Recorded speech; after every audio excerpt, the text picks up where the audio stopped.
ಇವತ್ತು ನಾವಿಲ್ಲಿ ಪತ್ರಿಕಾಗೋಷ್ಠಿ ಕರೆದಂತಹ ಉದ್ದೇಶ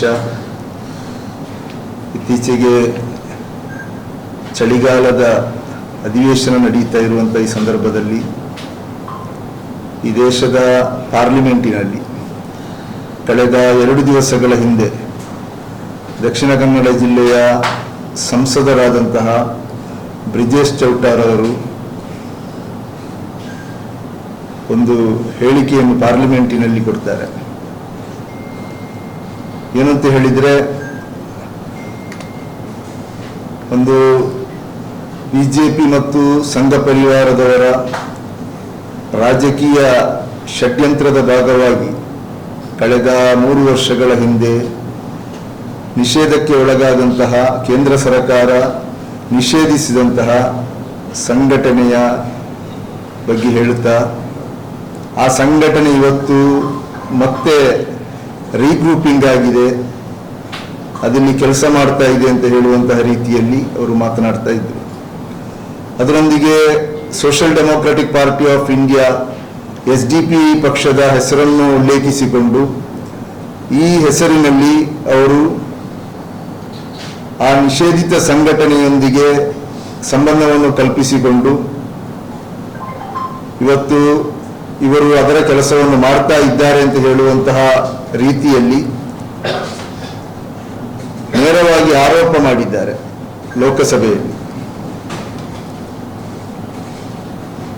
ಇಲ್ಲಿ ಒಬ್ಬರು ಸಂಸದರು, ಅದು ಕೂಡ ದಕ್ಷಿಣ ಕನ್ನಡ ಜಿಲ್ಲೆ, ನಮಗೆಲ್ಲ ಗೊತ್ತಿರುವ ಹಾಗೆ ತುಂಬಾ ವಿದ್ಯಾವಂತರಿರುವಂತಹ ಒಂದು ಜಿಲ್ಲೆಯ ಪ್ರತಿನಿಧಿ ಈ ಲೋಕಸಭೆಯಲ್ಲಿರುವಂಥದ್ದು.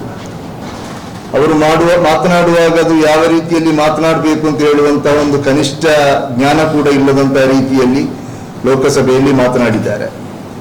ಕಳೆದ 17 ವರ್ಷಗಳಿಂದ social democratic party of India ಈ ದೇಶದಲ್ಲಿ, ಈ ಜಿಲ್ಲೆಯಲ್ಲಿ ಮಾತ್ರ ಅಲ್ಲ, ಇಡೀ ದೇಶದಲ್ಲಿ ರಾಜಕೀಯ ರಂಗದಲ್ಲಿ ಸಕ್ರಿಯವಾಗಿ ಒಂದು ಪರ್ಯಾಯ ರಾಜಕೀಯವಾಗಿ ಈ ದೇಶದ ಸಂವಿಧಾನವನ್ನು, ಇಲ್ಲಿನ ಪ್ರಜಾಪ್ರಭುತ್ವ ವ್ಯವಸ್ಥೆಯನ್ನು, ಪ್ರಜಾಪ್ರಭುತ್ವ ವ್ಯವಸ್ಥೆ ಪ್ರತಿಪಾದಿಸಿದಂತಹ ಮೌಲ್ಯಗಳನ್ನು ಉಳಿಸಿಕೊಳ್ಬೇಕು ಅಂತ ಹೇಳುವಂತಹ ನಿಟ್ಟಿನಲ್ಲಿ ನಾವು ಬೀದಿ ಹೋರಾಟಗಳು, ರಾಜಕೀಯ ಹೋರಾಟಗಳು, ಕಾನೂನು ಹೋರಾಟಗಳನ್ನು ಕೂಡ ನಿರಂತರವಾಗಿ ಮಾಡಿಕೊಂಡು ಬಂದಿರತಕ್ಕಂತಹ ಒಂದು ಪಕ್ಷವಾಗಿದೆ social democratic party of India.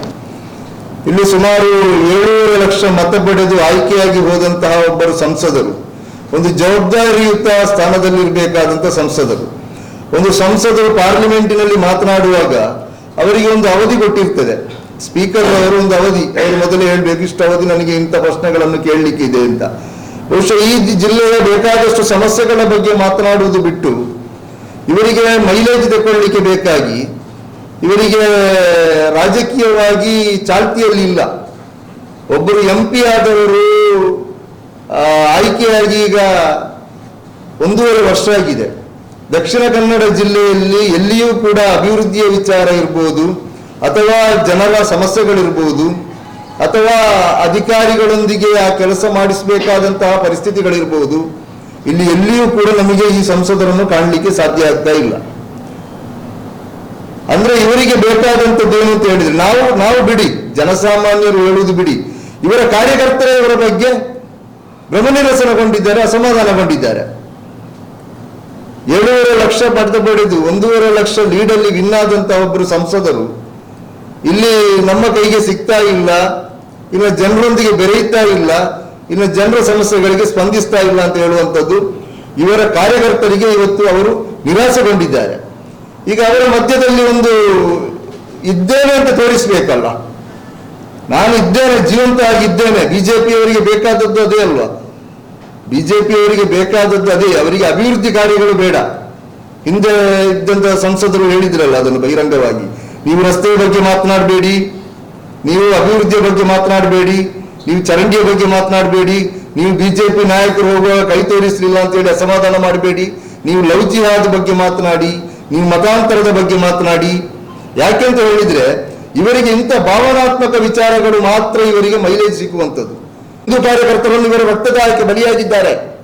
ಇವತ್ತು ಪಾರ್ಲಿಮೆಂಟಿನಲ್ಲಿ ಹೋಗಿ ನಮ್ಮ ಬಗ್ಗೆ ಮಾತನಾಡಿದ್ದಾರಲ್ಲ, ಅವರು ಮಾತನಾಡಿ ಪಾರ್ಲಿಮೆಂಟಿನಿಂದ ಹೊರಗೆ ಬರಲಿಲ್ಲ.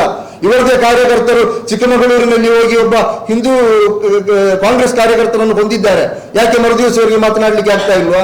ಆದ ಕಾರಣ ನಾವು ಹೇಳ್ತಾ ಇರುವಂತದ್ದು, ನಿಮ್ಮ ಇಂತಹ ನೀಚ ರಾಜಕೀಯಕ್ಕೆ ಬೇಕಾಗಿ ನೀವು ಯಾರದೋ ಹೆಸರು ತೆಗೆದು ಸುಮ್ಮನೆ ಸುಳ್ಳಾರೋಪ ಮಾಡುವುದು ಬೇಡ. ನಮಗೂ ಕೂಡ ಗೊತ್ತಿದೆ ಯಾವ ರೀತಿಯಲ್ಲಿ ಮಾತನಾಡಬೇಕು ಅಂತ ಹೇಳಿ.